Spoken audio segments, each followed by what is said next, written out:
आवाज बहुत कम है। जय भैया जिन्हें भूख लगी हो वो कुछ ना कुछ खा लें, फिर आए कथा में बोलने के लिए मजबूती से, क्योंकि हमारे कथा में बोलना पड़ता है जयकारा और साथ में कीर्तन भी बोलना पड़ता है, तब उस कथा का आनंद डबल हो जाता है। कथा में बैठे, सत्संग में बैठे, कीर्तन में बैठे तो तालियां और बोलना तो जरूरी पड़ता है। देखो, बिना बोले काम नहीं चलेगा। आप लोग थोड़ा थोड़ा सहारा हमको देंगे तो हमारी आवाज़ और थोड़ी दुगनी हो जाएगी, तो आनंद की वर्षा और दुगनी हो जाएगी। सभी को जयकारा जरूर बोलना है।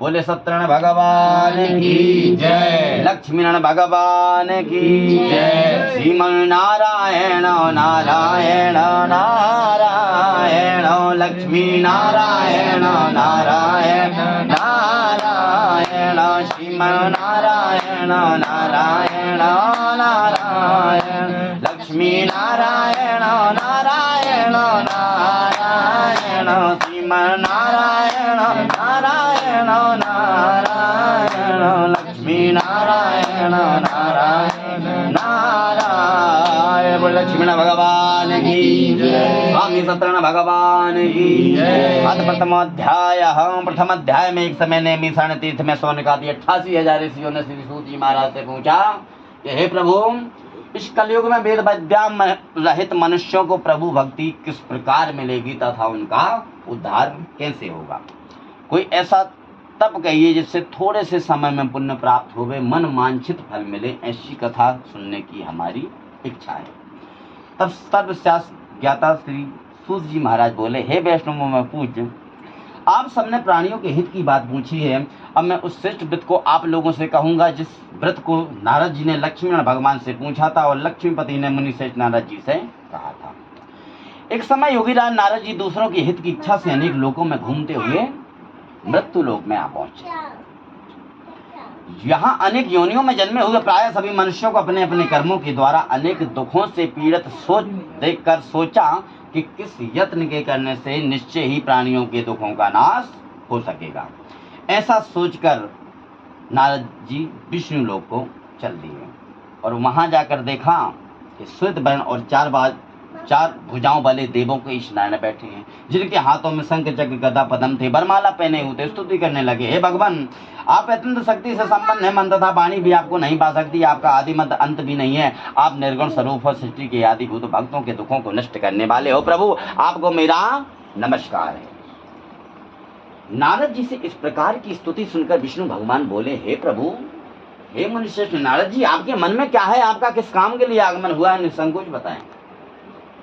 तब नारद मुनि बोले, प्रभु, मृत्यु लोक में सब मनुष्य जो अनेक प्रकार की योनियों में पैदा हुए हैं, अपने अपने कर्मों के द्वारा अनेक प्रकार के दुखों से दुखी हो रहे हैं। हे नाथ, यदि आप मुझ पर दया रखते हो तो कृपा मुझे बताओ कि उन मनुष्यों के सब दुख थोड़े से ही प्रथम से भला कैसे दूर हो सकते हैं? तब विष्णु भगवान बोले, हे नारद, मनुष्यों की भलाई के लिए तुमने बहुत अच्छी बात पूछी। जिस काम को करने से मनुष्य मोह से छूट जाता है वह मैं कहता हूँ सुनो। बहुत पुण्य देने वाला स्वर्ग तथा मृत्यु लोक दोनों में दुर्लभ एक उत्तम व्रत है। आज मैं प्रेम में शुक्र तुमसे कहता हूँ, सुनिए। शमी सत्यनारायण भगवान का यह व्रत अच्छी तरह विधि पूर्वक करके मनुष्य धरती पर आयु पर्यंत सुख भोग कर मरने पर मोक्ष को प्राप्त होता है। श्री भगवान के वचन सुनकर नारद मुनि बोले, प्रभु, इस व्रत का क्या फल है, क्या विधान है, वो किस दिन इस व्रत को करना चाहिए, हमें विस्तार से बताइए।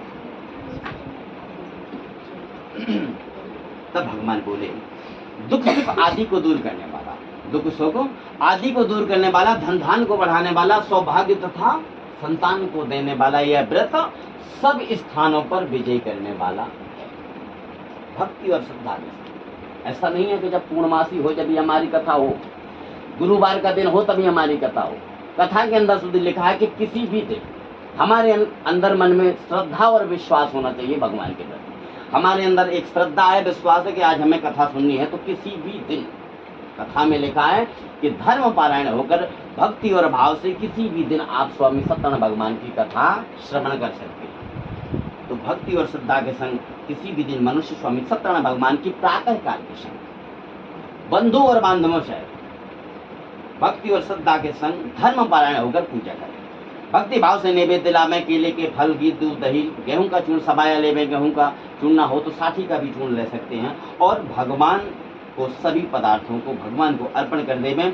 बंधुओं सहित ब्राह्मणों को भोजन करावे, तत्पश्चात स्वयं भोजन करें। रात्रि में नृत्य गीत आदि का आयोजन करते हुए समय को व्यतीत करें। और इस तरह व्रत करने पर मनुष्यों की इच्छा निश्चय ही पूरी होती है, और विशेष रूप से भूमि पर कलिकाल में यही मोक्ष का सरल उपाय है। बोलिए सत्यनारायण भगवान की जय, लक्ष्मण भगवान की जय, श्रीमन नारायण नारायण नारायण, लक्ष्मी नारायण नारायण नारायण, श्रीमन नारायण नारायण नारायण, लक्ष्मी नारायण नारायण नारायण। लक्ष्मण भगवान की जय, स्वामी सत्यनारायण भगवान की जय। जयकारा में अभी दम नहीं है।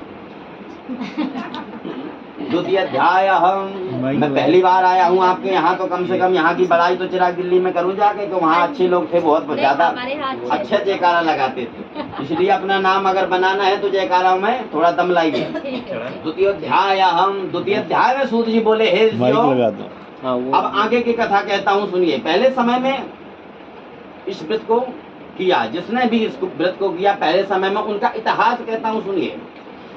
सुंदर काशीपुरी नगरी में अत्यंत निर्धन ब्राह्मण रहता, और भूख और प्यास से बेचैन हुआ नित्य पृथ्वी पर घूमता। ब्राह्मणों से प्रेम करने वाले स्वामी सत्यनारायण भगवान ने उसी बूढ़े ब्राह्मण का रूप धारण करके जाकर उनको आदर्श के संग पूछा कि हे ब्राह्मण देवता, आप नित्य दुखी हुए पृथ्वी पर क्यों घूमते हो? मुझसे सब कहो, मैं सुनना चाहता हूँ। वृद्ध ब्राह्मण बोला, मैं निर्धन ब्राह्मण हूँ प्रभु, भिक्षा के लिए प्रभु पृथ्वी पर फिरता हूँ, आप इससे कोई छुटकारा पाने का कोई उपाय जानते हो तो कृपया कर मुझे बता दीजिए। वृद्ध ब्राह्मण का रूप धारण करने वाले स्वामी सत्यनारायण भगवान बोले कि तुम स्वामी सत्यनारायण भगवान का व्रतवा पूजन करो। सत्यनारायण